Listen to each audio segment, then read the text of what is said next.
A questão é que os que foram salvos não queriam ser salvos e jamais teriam feito tal escolha.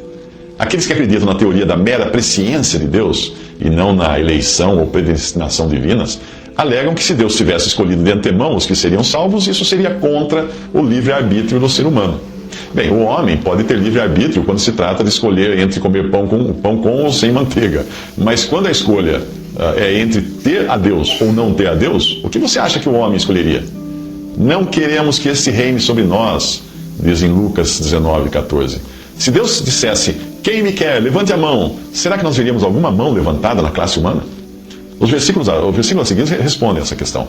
Romanos 3, de 10 a 12. Como está escrito, não há um justo, nenhum sequer. Não há ninguém que entenda. Não há ninguém que busque a Deus. Ouviu bem? Não há ninguém que busque a Deus.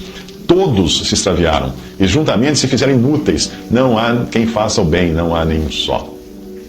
Em Jeremias 13, 23 diz, porventura pode o etíope mudar sua pele ou o leopardo as suas manchas? Então podereis vós fazer o bem, sendo ensinados a fazer o mal.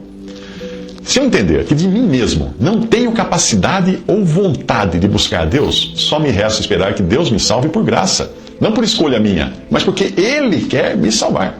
E Ele certamente quis me salvar. Quis me buscar, quis me salvar. E foi por isso que Ele me escolheu quando eu nem existia. E isso não foi por Ele saber que eu viria a crer em Jesus, pois a presciência de Deus é boa o suficiente para também saber que antes de eu crer em Jesus, Ele fez com que a palavra chegasse até mim. Fez com que o Espírito Santo operasse em mim o novo nascimento. Fez com que esse novo nascimento me desse vida para poder sentir o peso do meu pecado. E então me deu fé para eu crer em Cristo como meu Salvador. Afinal de contas, a sua presciência também apontaria que Ele me escolheu antes da fundação do mundo. Tudo isso que eu falei está nesses versículos. Lucas 19:10 diz, porque o Filho do Homem veio buscar e salvar o que se havia perdido. Efésios 1:4 diz, como também nos elegeu nele antes da fundação do mundo. 1 Pedro 1:23 diz, sendo de novo gerados, não de semente corruptível, mas da incorruptível pela palavra de Deus. Efésios 5:26, para santificar, purificando-a com a lavagem da água pela palavra. João 3:5, Jesus respondeu, na verdade te digo, que aquele que não nascer da água, que é a palavra de Deus, e do Espírito, não pode entrar no reino de Deus. João 16:8 diz, e quando Ele, o Espírito Santo, vier, convencerá o mundo do pecado e da justiça e do juízo. Efésios 2:8 diz, porque pela graça sois salvos, por meio da fé, e isto não vem de vós, é dom de Deus, dádiva de Deus. Filipenses 1:29, porque a vós vos foi concedido em relação a Cristo, não somente crer nele. Romanos 12:3, conforme a medida da fé que Deus repartiu a cada um. 1 Coríntios 4:7, e que tens tu que não tenhas recebido, e se o recebesses, porque te glorias, como se não o houveras recebido? E João 15:16, não me escolhestes vós a mim, mas eu vos escolhi a vós, disse o Senhor Jesus aos seus discípulos. A ideia de que poderia existir algo de bom em nós, que nos levasse a fazer a escolha correta, entra em conflito com a completa e total e absoluta perdição do homem pecador. Tal ideia dá margem a pensar que exista algum bem no ser humano, que não ficou tão arruinado assim. O melhor capítulo para esclarecer esse assunto é Romanos 9. Ali Paulo deixa muito claro que a eleição é um ato soberano de Deus e isso serviu tanto para os patriarcas como para Israel e agora também para a igreja. Os versículos a seguir são suficientes para aquele que reconhece a enormidade do seu próprio pecado e tem a certeza de que se não fosse por intervenção divina, jamais teria crido em Jesus. Romanos 9:11 diz, porque não tendo eles, Jacó e Esaú, ainda nascido, nem tendo feito bem ou mal, para que o propósito de Deus, segundo a eleição, ficasse firme, não por causa das obras, mas por aquele que chama, foi-lhe dito a ela, o maior servirá ao menor. Como está escrito, amei a Jacó e odiei a Esaú. Que diremos, pois, que há injustiça da parte de Deus? De maneira nenhuma. Pois diz a Moisés, compadecer-me-ei de quem me compadecer, e terei misericórdia de quem eu tiver misericórdia. Assim, pois, não depende do que quer, nem do que corre, mas de Deus, que se compadece.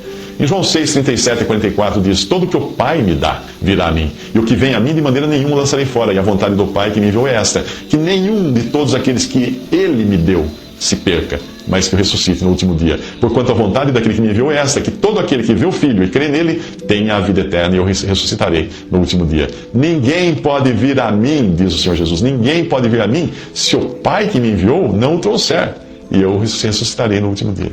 Efésios 1, de 3 a 11 diz, bendito Deus e Pai de nosso Senhor Jesus Cristo, o qual também nos elegeu nele antes da fundação do mundo para que fôssemos santos e irrepreensíveis diante dele em amor e nos predestinou para filhos de adoção por Jesus Cristo, para si mesmo, segundo o beneplácito da sua vontade, para louvor e glória da sua graça, pela qual Ele nos fez agradáveis assim no amado, em quem temos a redenção pelo seu sangue, a remissão das ofensas, segundo as riquezas da sua graça. Nele digo, em quem também fomos feitos herança, havendo sido predestinados, conforme o propósito daquele que faz todas as coisas, segundo o conselho da sua vontade. Romanos 8, 28 e 31 diz também: sabemos que todas as coisas contribuem juntamente para o bem daqueles que amam a Deus, daqueles que são chamados segundo o seu propósito de Deus. Porque os que dantes conheceu, também os predestinou para serem conformes à imagem de seu Filho, a fim de que ele seja o primogênito entre muitos irmãos. E aos que predestinou, a esses também chamou. E aos que chamou, a esses também justificou. E aos que justificou, a esses também glorificou. Que diremos, pois, estas coisas? Se Deus é por nós, quem será contra nós? Você ainda ousa dizer que teve alguma parte na sua salvação?